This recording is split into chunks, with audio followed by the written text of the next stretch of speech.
ராம்பூர் காட்டுல தீபாவளி கொண்டாட்டம் ஆரம்பமாகிடுச்சு.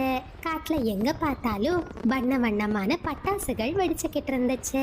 மீனுக்குருவியோட குழந்தைங்க சாராவும் கொக்குவும் வானத்துல வெடிக்கிற அழகான பட்டாச தங்களோட வீட்டு முன்னாடி உட்கார்ந்து பார்த்துக்கிட்டு இருந்தாங்க. மீனுக்குருவியோ இரவு நேரத்துக்கான சாப்பாட தான் வீட்டு முன்னாடி உட்கார்ந்தபடியே தயாரிச்சுக்கிட்டு இருந்துச்சு. அக்கா, அப்பா இன்னைக்கு கண்டிப்பா பட்டாசு வாங்கிட்டு வருவாரு. நான் எல்லாத்தையுமே வெடிப்பேன். ஆமா தம்பி கொக்கு, அப்பா இன்னைக்கு இனிப்பு வாங்கிட்டு வருவாரு. நான் விதவிதமான இனிப்புகளை சாப்பிடுவேனே. இனிப்பு எல்லாம் ரொம்ப ருசியா இருக்கும். பசங்களா, வேடிக்கை பார்த்தது போதும், சீக்கிரம் கீழே வாங்க.